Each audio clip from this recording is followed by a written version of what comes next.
And Dagestan is interesting because it's not necessarily what you think of when you think of the Islamic world. You can't judge the progression of Islam by minorities in the United States, right, or in Canada, for example, where they are a minority of the citizenship. You kind of have to judge Islam as far as its performance historically when the nation is a majority Islamist and they gain control of the government. No, maybe you can name to me any place on earth that is a Muslim-run government that does not violate human and civil rights to a degree that would be abhorrent here in the United States. Comment below if you can think of one. Because that's what brings us to something that is not all that surprising to people in places like Dagestan, but in the United States, you might say, oh, I never knew this. So an angry mob of Muslims in Dagestan, Russia, they formed, I guess you would call it, I guess a lynch mob, chain gang? That's exactly right, yeah. Looking for, and this isn't just a protest, they were actually seeking out an alleged flight of Jews from Israel to try and, well, in their own words, kill them. Стойте здесь! Азиза позови!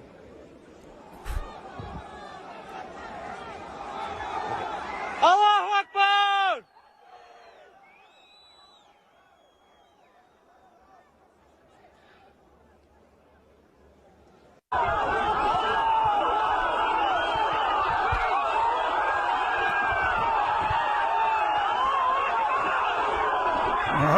Какой целью пришел, братишка? Я за еврейцами. За еврейцами? Я тоже за еврейцами. These are children listening on audio. Came for the Jews to kill them. What will you kill them with? A knife. Ты зачем сюда пришел? А? Ты зачем? Из чего? Ты камни кидал там? Нет. За еврейцами, да, вы пришли? Да. Все, тигры здесь. До утра здесь стойте, поняли? Хорошо. Все, давай. Now that terminal is still safer than that of Spirit Airlines here in Texas.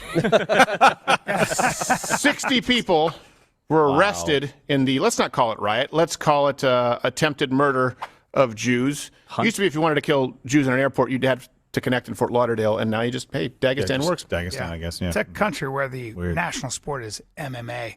I want to say The something. national sport is beating Jews. Well, yes, Jew hunting is also huge. It's very large. But if I may, I think if you are Jewish and you're caught in Dagestan, because it's not a great vacation spot, but they do have nice. They have nice mountains. They have their tourism campaign is better than the actual. Yeah.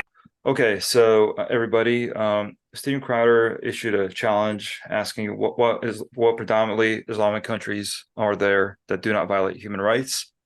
Okay, well, number one, Dagestan. he's talking crap about Dagestan. Well, Dagestan is right there. Number two, I would say Azerbaijan. Number three, Kazakhstan. Number four, Syria. Then there's probably more. But right now, off the top of my head, right now, I could name four. So there you go, Steven. Yeah. Like you said, name one. I got four for you. There's probably a few more, right? But yeah. But these are the four I could kind of say with more confidence. And also violation of human rights. Like, what is that? Yeah, he says name a country name an Islamic country that doesn't violate human rights. Name a Western country that doesn't violate human rights either. I mean, come on, dude. Yeah. Look, it's illegal to homeschool your children in Germany, even if it's your religion. You know, NATO-occupied Germany. Is that a good country? No. Let's go to England. England, you can't buy a butter knife without flashing your ID. Butter knives are more restricted in England than alcohol and marijuana in the United States. Isn't self-defense not a human right? Yeah, right. Is self-defense not a human right? Okay. Let's look at America, where they're literally jailing people for political protests. Like, yeah, or they're trying to stop a candidate they don't like from running for president. You know, exactly. Yeah. Like, Stephen, hey, buddy, you have never won. This is one of my problems with conservatives, and I will never, ever, ever consider myself a conservative, because conservatives are too liberal for you. They are far too liberal for me. Yes, exactly. One of the problems with conservatives is they think they're gonna, oh, you're just a meanie. You violate human rights. they don't care. You're talking with people. I believe it was Sulla. I think it was Sulla who said, "Quit quoting laws to us. We carry swords." Steven Crowder is going to be one of those idiots who's like quoting laws Yeah. as he's getting thrown into a ditch. Like, Yeah. don't. The guy literally said, "I have a knife to kill people." In the, you know, right or wrong, make your own opinion of that. I'm not Yeah. going to tell you what to think, but saying you're violating a human right isn't going to stop you from getting stabbed, you boob. Like, what is this, a playground? Yeah. Well, Steven Crowder, he should just stick to the change my mind thing, and that's it. Like, what's interesting is that he admitted before that he's not really good with geopolitics. Yet he still talks about geopolitics. Yeah, definitely you're right. He should stick to change my mind and cross-dressing. I think those are definitely his strong suits. Yes, he should stick to change my mind, cross-dressing, and verbally abusing his own wife.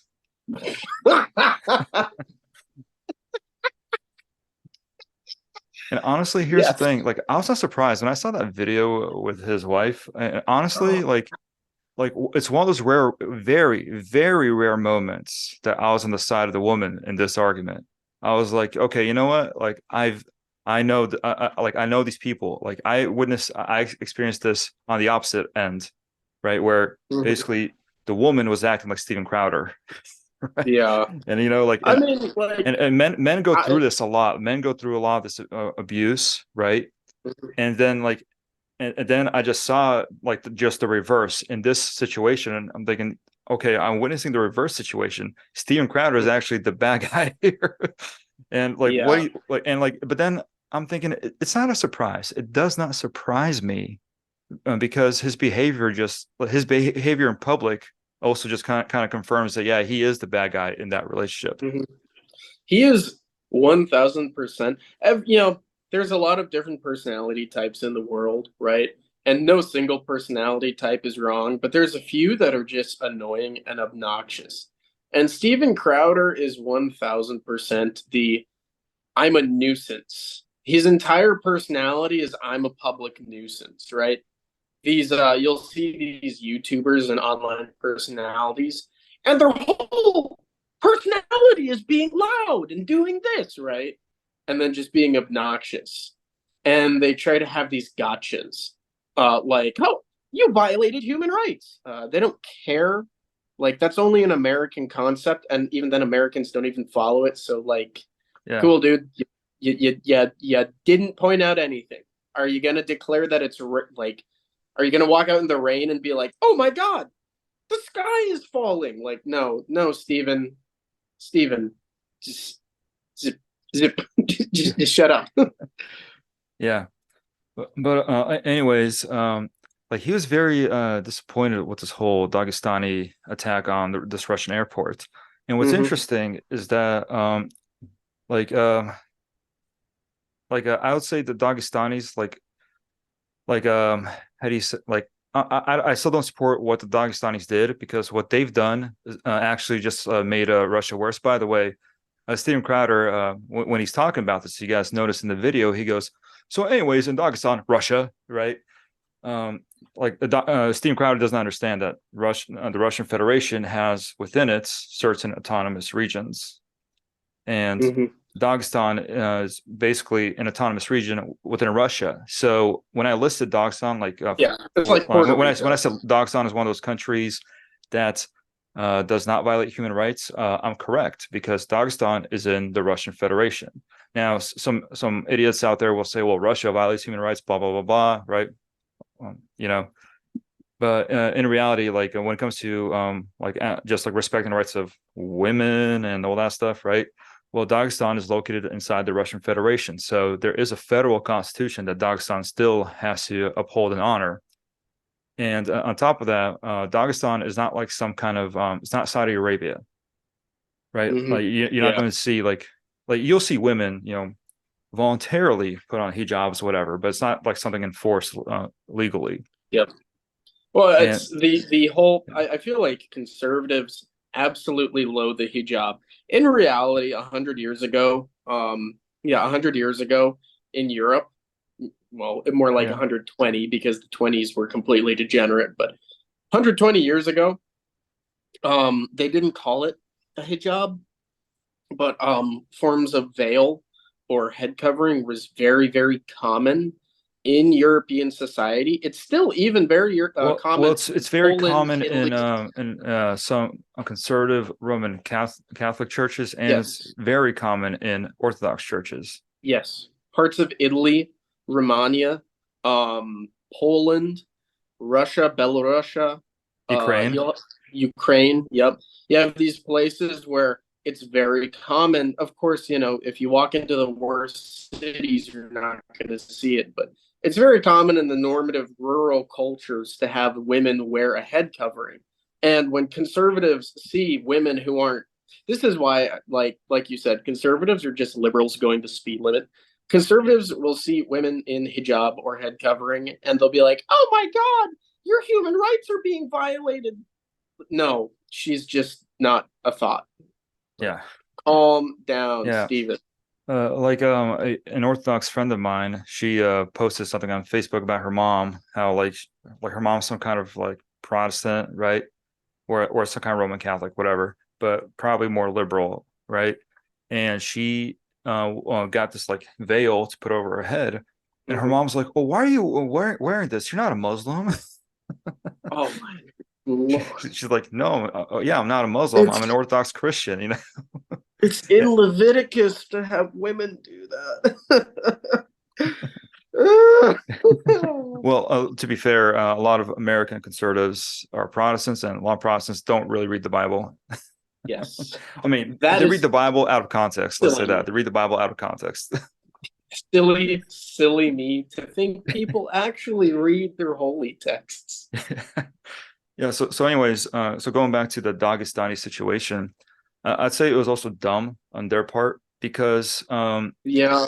because here's the thing, there were no actual like true Israelis like on the plane. From what I understand, there were some citizens of the Russian Federation leaving Israel and going into Russia. Now, this one Russian commentator, this one Russian political scientist, he thought it was like, because he thought it was very strange that there actually was an international airport in Makhachkala, whatever, however you say the name of that capital of Dagestan, right?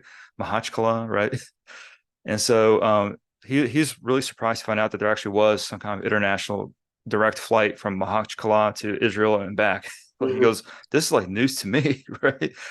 But like, what's interesting is that the whole situation was very dumb because like there were no, first of all, there were no actual like Israelis of value on that airplane, right? They didn't kill anyone, did they? They didn't, but they wanted to, right? They wanted. Okay. And here's the thing. It's just really dumb, and it's just more of a, how do you say it? It's more of like it was more like orchestrated by the West, to be honest. This whole situation. Mm-hmm. Because, yeah. Oh, go on. No, go ahead. I was gonna say, like, it's very much like an angry mob moment. Angry mobs are never intelligent. Never once in my life of surviving several riots in the United States have I seen an intelligent angry mob.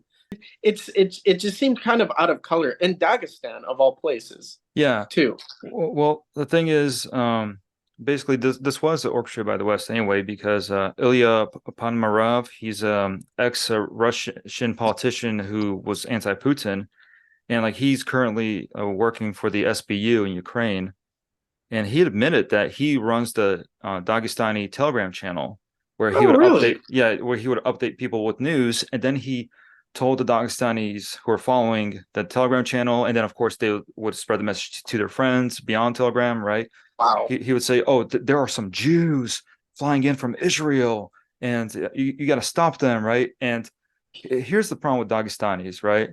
And not all Dagestanis are like this, right? Because I used to have let's just say I used to know a Dagestani guy personally, and he's very intelligent, very well read. Like I could tell this guy, and he's speaking proper Russian. He's not speaking like with an accent. He's speaking like with a Russian accent, like a proper Russian accent, very well read. And And I'm thinking, wow, like this guy's pretty smart, and he understands geopolitics. He knows how the world works. He's well aware of the world. And I'm thinking, wow, pretty cool, pretty nice. But for the most part, Dagestanis are not like that. Dagestanis basically, they're only tough when they're in mobs. For the most part, they're only tough when there's a mob, right? They're like individually, like, and this same thing applies to people from the Caucasus, right? And plus, like many Russians, they actually went through this. But they understand that, like if you threaten like a person from the Caucasus regions, like a Chechen or a Dagestani, one-on-one, they'll be, oh no, come on, brother, come on, I don't want no trouble here. But when there's like 5 or 10 of them, oh yeah, now they're brave. Now they'll all jump you, right? Because they're so tough. Oh, okay. And people will say, well, what about Khabib? And Khabib is one of those exceptions to the rule. Here's the thing, Khabib, he actually went outside of Dagestan and basically outside of Russia in general. He saw the world. He's like, oh wow, Well, you can be calm and civilized. You don't have to constantly be, like uneducated and ignorant, right? And the thing is, these Dagestanis, they fell for this Ukrainian operation, basically, right? Like they fell for this, and it's like idiots. Do you guys understand that? Like the same Western powers that you guys claim to hate, they're exploiting you. They want you to do this. They want you to do damage to the Russian Federation. And the president of the Dagestani region, he condemned this. He said, "This is bad. This is like evil. What are you guys doing? Like you guys are being used right now. You guys are being taken advantage of." That's not Kadyrov, is it? I Because forgot his name. I did read like the next day. I did read like the next day that Ramzan Kadyrov Oh condemned no. it, which, Ramzan Kadyrov, at first he's in charge of Chechnya. he's in charge of Chechnya, yeah. Yes, 'Cause I know Dagestan has Dagestan and has Chechnya a has are their two own separate leader. I forgot his name. But yeah, Kadyrov. But Okay. Kadyrov, he's in charge of At Chechnya. first, okay. At first, because I remember when this whole hubbub started, Kadyrov said he would actually send guys to Gaza to help Hamas. And then I saw he condemned this whole plane thing. And initially I was like, that's kind of weird. And then I thought about it for a moment. I was like, oh no, this is just a, for lack of a better, this is a Churka moment. It's just a Churka moment. Calm down, everybody. It's basically it's basic Churka moments. It's a basic Churka attitude. Yeah, let's get riled up over nothing, Yeah. Let's okay, act and think later. I'm in 8 Siberia. Did you see you want to eat Siberia? It's not Siberian, it's native, but whatever. I digress. Oh well, technically natives crossed through Yeah, it was Siberia like, into Alaska. Yeah, but this whole thing was DNA test it was sometimes orchestrated by the works West. And when we say the West, I mean technically Ukraine, but yeah, like it's all kind of the same entity at this point. Yeah, but it's just really dumb for I had not Dagestani to do heard this. that. What? I had not heard that. Yeah. When you first said like this was orchestrated by the West, I thought like, okay, how could this be orchestrated by the West? But that was such a clearly a clear explanation as to how the West orchestrated that.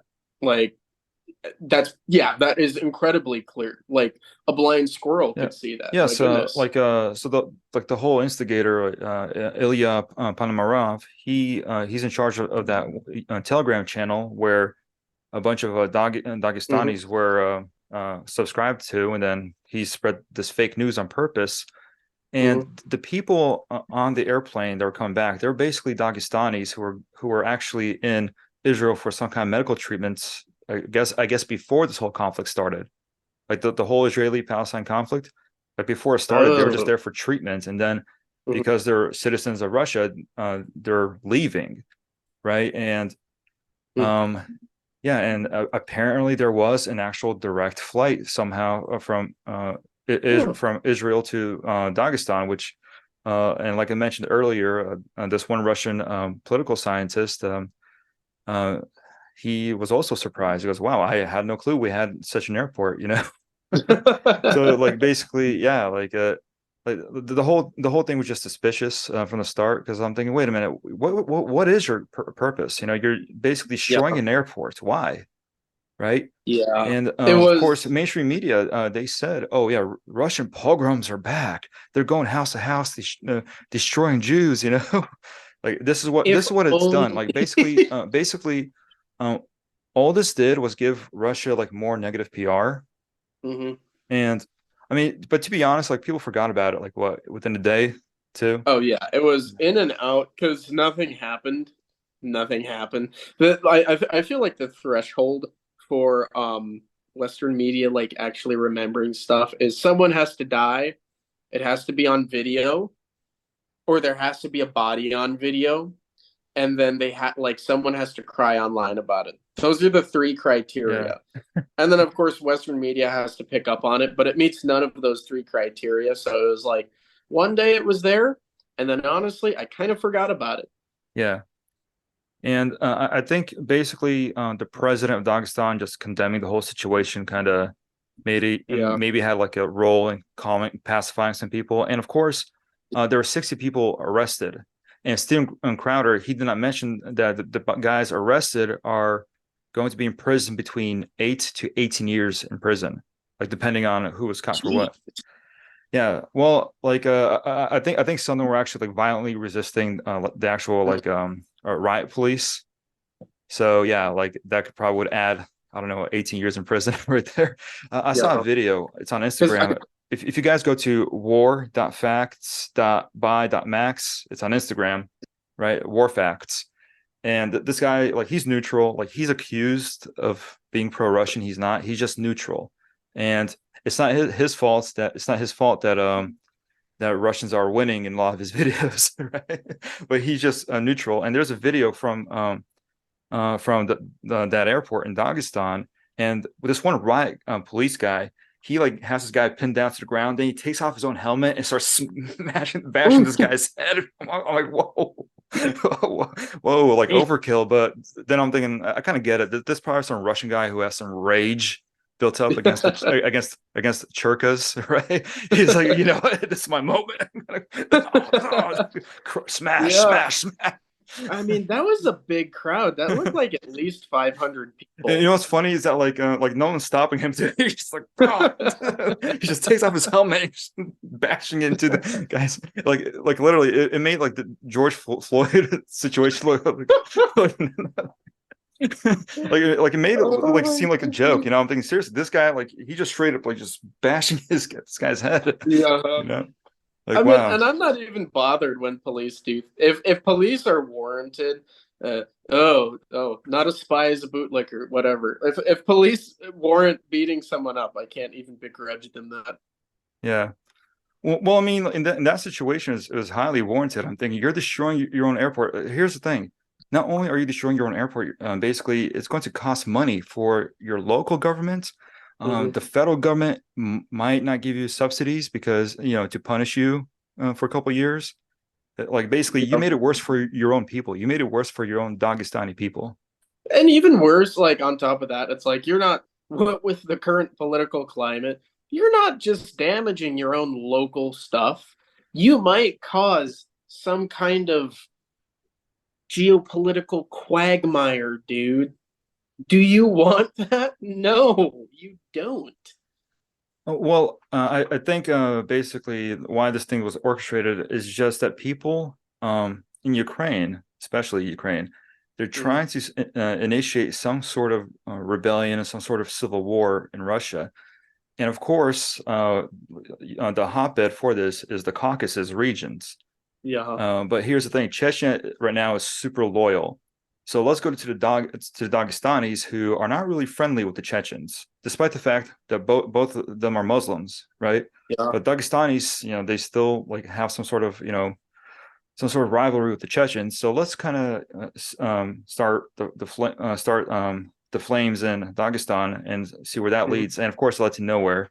Basically, the riot police, you know, they calmed everybody down, and then the president of Dagestan said, "Yeah, this is BS, right? Don't do this." And that's it. It's over. Like, it got put down really quick. And Steven Crowder, unfortunately, he does not understand this stuff. Like Steven Crowder just sees a mob, and like Steven Crowder is trying to defend Israel no matter what. Like Israel is super innocent in his eyes, no matter what they do. And so like he's super offended that a mob of Muslims wanted to kill some Jews, right? And he's not seeing the bigger picture. Like he's not saying that this is whole like an orchestrated event, right? And on top of that, like he doesn't realize that despite the fact that Dagestan is full of Muslims, it's still pretty westernized compared to other Islamic countries. Mm-hmm. I mean, it's from if it's a Russian region in Russia, a Russian independent Russian region, Federation. it's still probably westernized even to Israel. Let's just be realistic. Yeah. Well, yeah. So basically, like I just wanted to kind of do like a quick criticism of Steven Crowder and his misunderstanding of geopolitics. Mm-hmm. So yeah, and to just cover the whole situation in the Donbass, sorry, not the Donbass, Dagestan, and to Yes. just let. So we want you guys to know that the situation in Dagestan, it was a staged, orchestrated event. The mob that was in the airport, they were just a bunch of sheep who don't understand geopolitics, just like Steven Crowder does. It was basically a mob of Steven Crowders. It was a mob of Islamic Steven Crowders who don't use like their a head. Nightmare.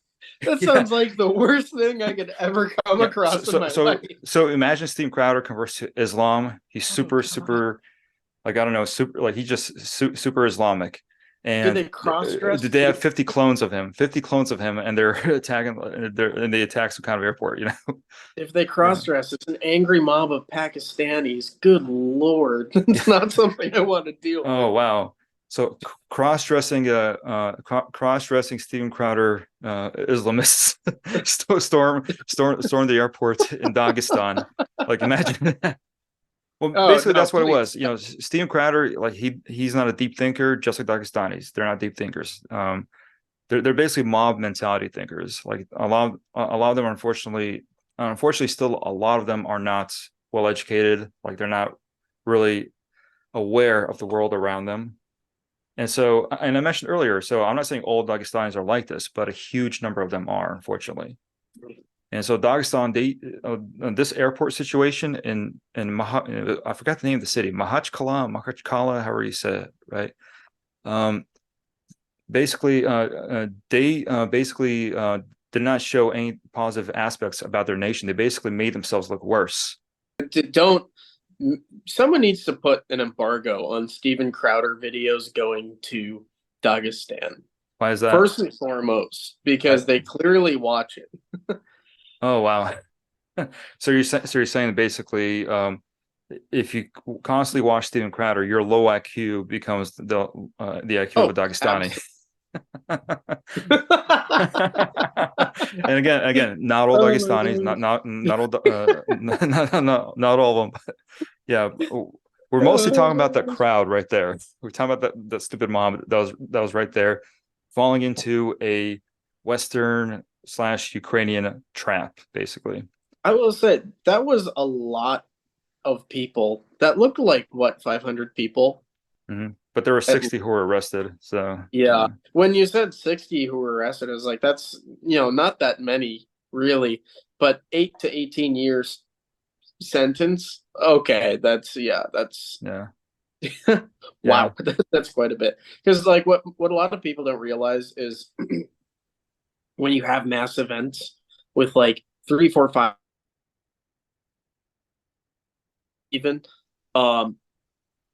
even if they were all arrested, like local governments, even the city level, can't arrest and imprison everyone. Like they literally cannot. There's dozens, if not hundreds, of events in American history where there were riots or small uprisings. I know there was one in Texas. It was a all-black church that had a small uprising, and it was like 200 people. They arrested them all, but the local government could only charge the people in charge, because the other 200, that would be so much money pushing them through the system to be arrest, you detain them, then you have to sentence them, you have to deal with all of that nonsense. They would have bankrupted their entire county. Yeah. So when you see, 500-600 people, but only 60 were arrested, the penalty is just as important as the number, if not more, if they make examples of those people. Yeah. Well, the whole thing was an attempt to start a civil war of some kind in Russia, and it failed because here's the thing. If I guess they expected that the Russian government will crack down on those rioters, and then those Islamic rioters would be like, "Oh, look, they're protecting the Jews, so let's rebel against Putin." And of course, it failed. It didn't work out. Basically, the Ukrainian government has been attempting to start coups and civil wars. They're constantly hoping for some kind of Russian civil war to overthrow Putin. Here's the problem: if there's a Russian civil war and Putin's overthrown, there's a huge chance that the guys who win will continue the war in Ukraine and probably be more brutal than Putin. So, yeah. So are you ready for my tinfoil hat now? So my tinfoil hat moment. And I'm probably going to get one or two things wrong with this, but bear with me, okay? So you were mentioning how the United States is constantly trying to get Russia in a civil war. And it's been pushing this idea of... technically Ukraine, but... Yeah. So it's been pushing this idea of Russia in a civil war for literal decades, right? And it's not just like American media, but it's also the state apparatus. So interestingly, Tom Clancy, very, very likely a CIA, what's the word? Asset, right? So his first day, or my bad, Tom Clancy worked a lot with Sean Hannity. Sean Hannity's first appearance on television on Fox was on 9/11, if I remember right. And I don't think so. I don't know. Maybe if hold on. So you're talking about Tom Clancy, right? No, Sean Hannity. Sean Hannity. Well, no, I think Sean Hannity, he was prominent in the late 90s too. Late 90s. Yeah, yes, because he did condemn Bill Clinton. Clinton. No, my bad. He interviewed my bad. Good Lord. Sean Hannity interviewed Tom Clancy like a few days before 9/11 or something like that. A certain Odyssey streamer by the name of Blackpilled did a whole dissection on it. So Tom Clancy pretty much came out of the woodwork. No history, no bad, nothing good, nothing bad, right? Just out of the woodwork. Wrote Hunt for the Red October, took off, more or less self-published. Like, he had no history of writing books, really, and that became super popular. And he then later got involved with, you'll know this, the Ghost Recon franchise, but he was also a co-writer for the Call of Duty franchise. Okay. If you're familiar with the Modern Warfare series, yes, you can see where I'm going with this. The Modern Warfare series opens that would be Call of Duty 4. It opens with a Russian civil war. America has been trying to normalize the concept of a Russian civil war for decades, right? And even a lot of the old Ghost Recon games and books were based around Russian or former Soviet state civil wars. So this is not like a new thing. And that's why, when the whole Wagner coup, it wasn't a coup. When that whole thing happened, it was like, it's not going to happen. Everybody who thinks that it's a coup is they're just falling for the psyop. They're just going off of they're not even thinking about it. They're subconsciously have been programmed to think, oh, Russian Civil War, because Russian government unpopular. So this is going to be the Russian Civil War, when in reality, nothing happened. But that's my whole tinfoil hat moment, that they've been trying to program. Well, Americans. here's the thing. To some of the people who whoever's trying to start a civil war in Russia, jokes on them is that Russian nationalists have been trying to start a civil war without their help anyway. Yeah. Well, the thing is, but here's the thing: if Russian nationalists take over Russia, it's not going to be what the West wants. So Yeah. so basically, like a Russian civil war is also not what the West really needs right now, because um, there's a chance that like the actual nationalists could take over, and they're going to wish Putin was back in power. Mhm. Like the West will wish. Oh, actually, like I remember when Putin was in power, at least he was diplomatic, you know, Like, because they do know that whoever Putin's tries to the overthrow moderate. him, like they'll be a lot worse, a lot scarier than Putin. Yeah. Like, they Yeah. do know that Putin's the moderate in this situation, right? Of course. Actually, he was always like the moderate, you know, like I don't know why people like act like he's like here's the thing. So certain right wingers like because we as right wingers we have dumb people in our faction as well, right? We do. Yeah, We have yeah. a ton of them. Yeah, we have a lot of them. And so here's the thing, like a lot of them are disappointed. So a lot of our fellow right wingers, the dumb ones, like they're disappointed in Putin for being too weak on certain issues, right? And I'll agree. Like there are a few issues where I wish he was stronger on some issues, right? But at the same time, you have the liberals, like the left wingers, like Democrats. They'll view Putin as this huge tyrant, this big dictator who's just controlling Russia with an iron fist, right? And in reality, he's just a moderate. Like he's like neither here nor there. Like in that sense, he's just basically like he's just trying to keep things balanced. Like he doesn't want anyone to fight. Like literally, like he like does not want to be unpopular for anybody. So he will exploit the Russian nationalists whenever he has to. He will exploit like the local Russian liberals whenever he has to. He's just moderate. Yeah. And like what something that a lot of right wingers and well, just right wingers, everybody but right wingers have a problem with is they'll look at a political leader and they'll be like, he's not name Paragon, right? He's not Julius Caesar, because that's a very non-controversial one. He's not Julius Caesar, so he's literally Satan. Like, no, dude. Like, let's be realistic here. If you have like 5 complaints about a political leader, he's actually doing pretty good. So a lot of guys look at it and it's because they don't really take politics seriously. They think it's like a game, right? They just want to complain, they want to feel like they're involved, so they don't look at it and think like reasonably, what can we expect from a politician? Yeah, well, they're not driven by logic and reason. They're driven by emotion and passion. Yeah, which I mean, I'm all for emotion and passion. Totally, it has Yes. a role. Yeah, but to a certain extent. Yeah. Yeah, when it leads to just like spurging out because nothing is ever completely perfect, it's like, hey, dude, pump the brakes. Pump the brakes.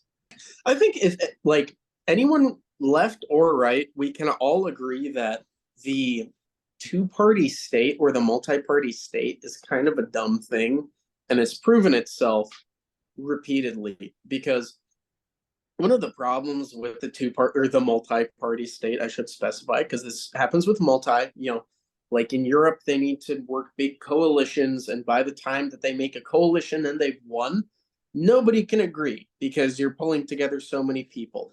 I digress.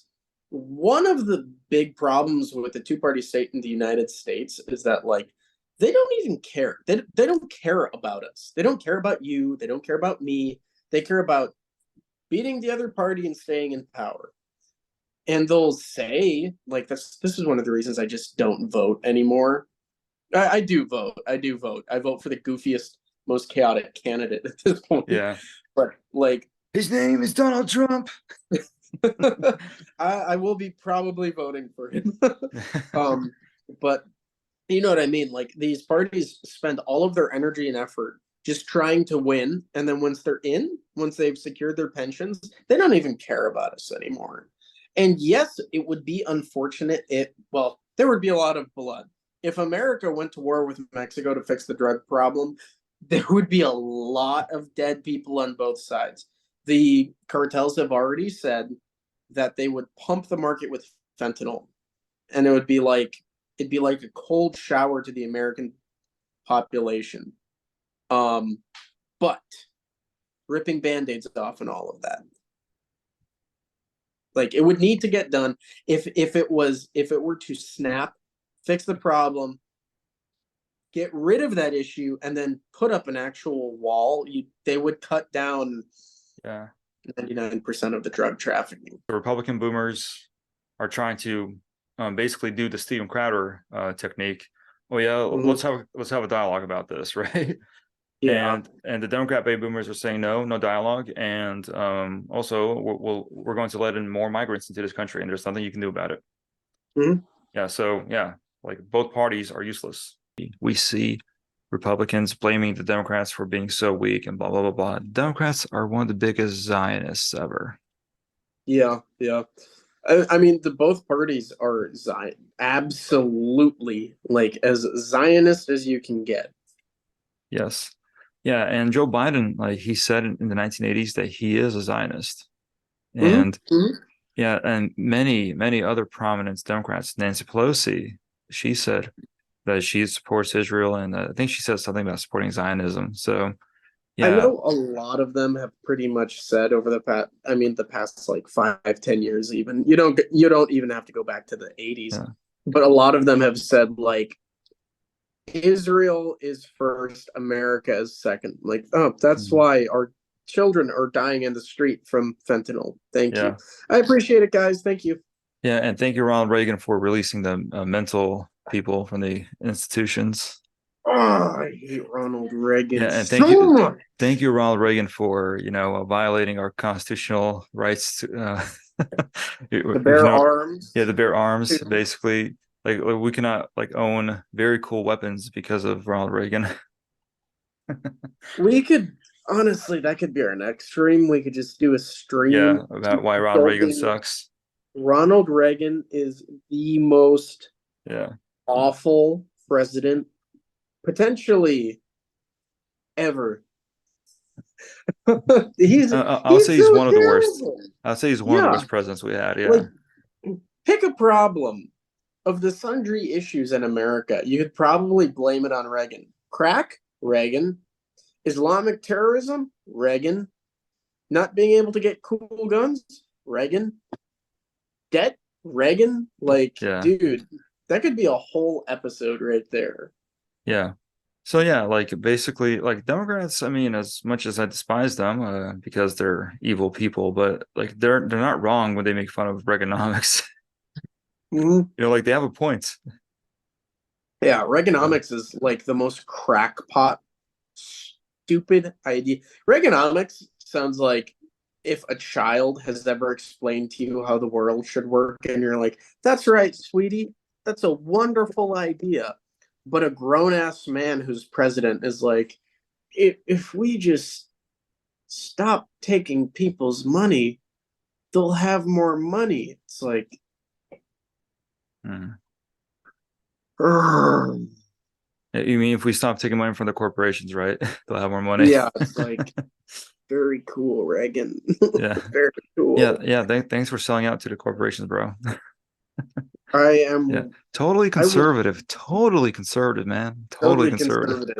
Puts the country in more debt than it ever Yeah. had to that point. Yeah, like I trigger some people when I say I'm socially conservative and moderately fiscal.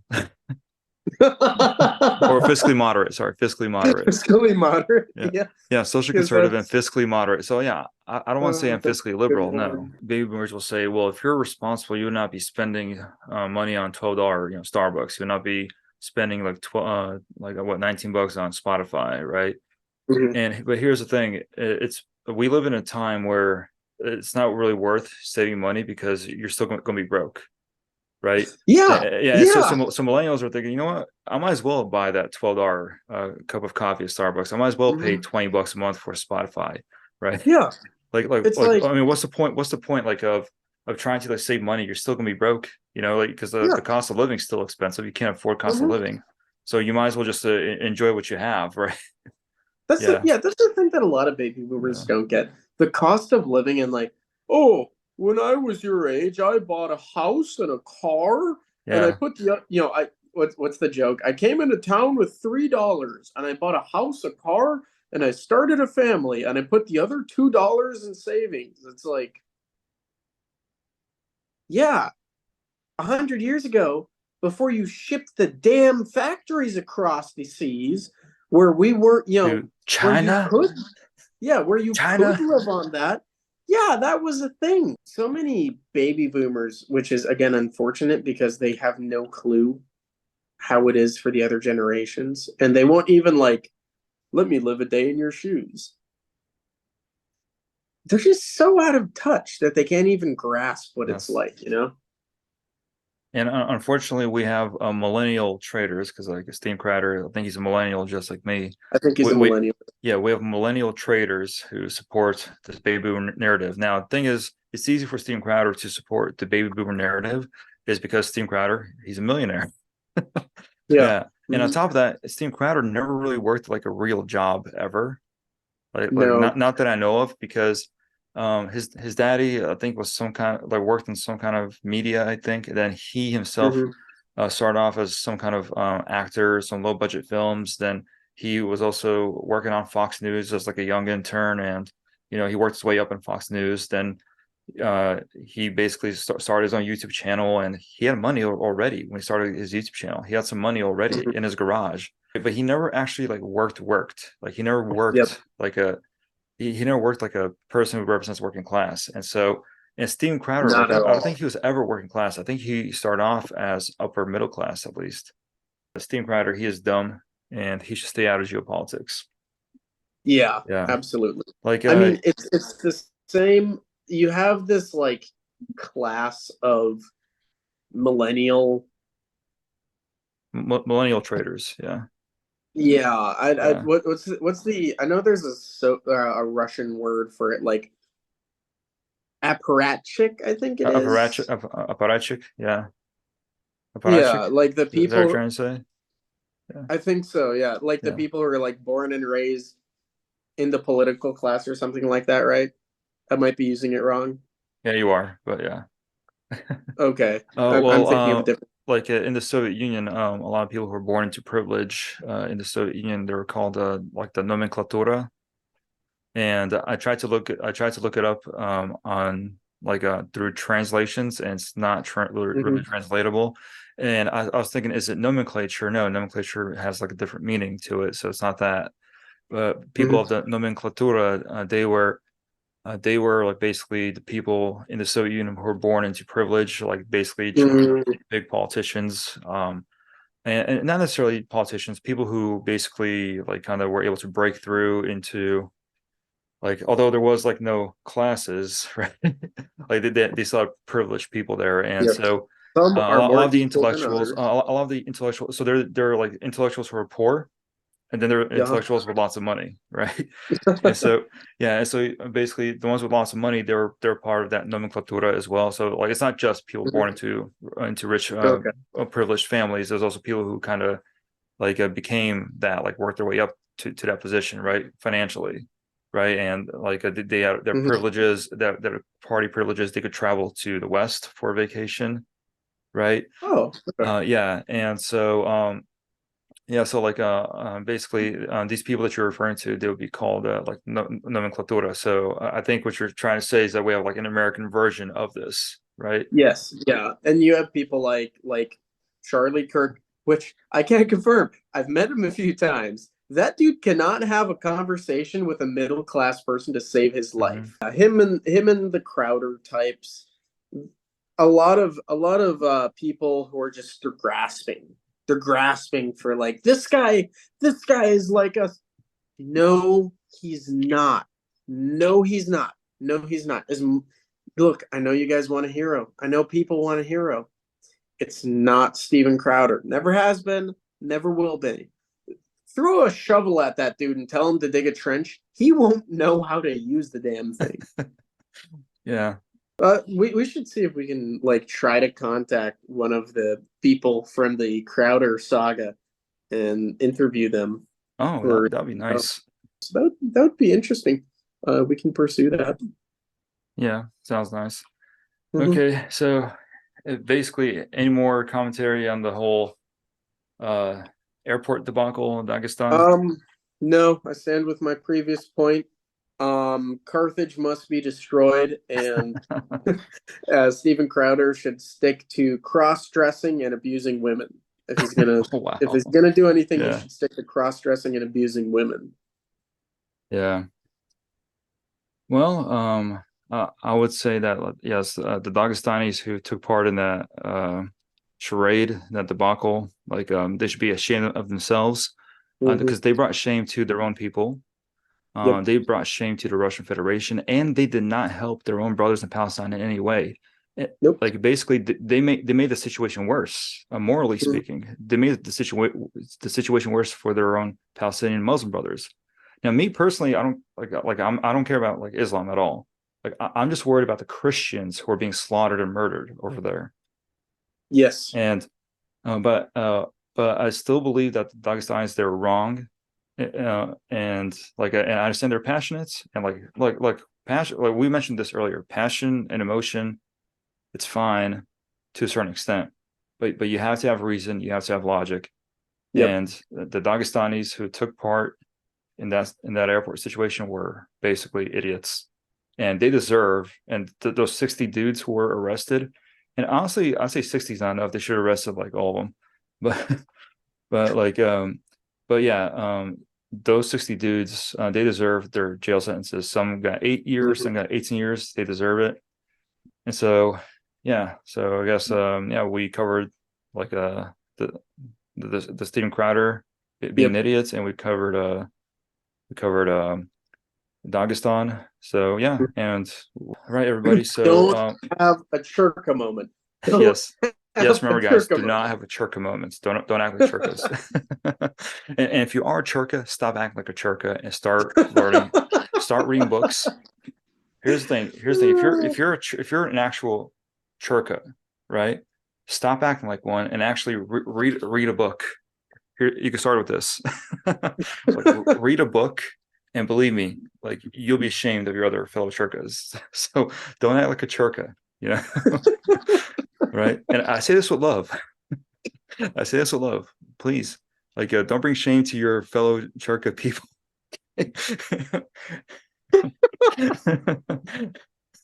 Oh my goodness. So anyways, guys, remember to like, share, subscribe, and go to the merch channel.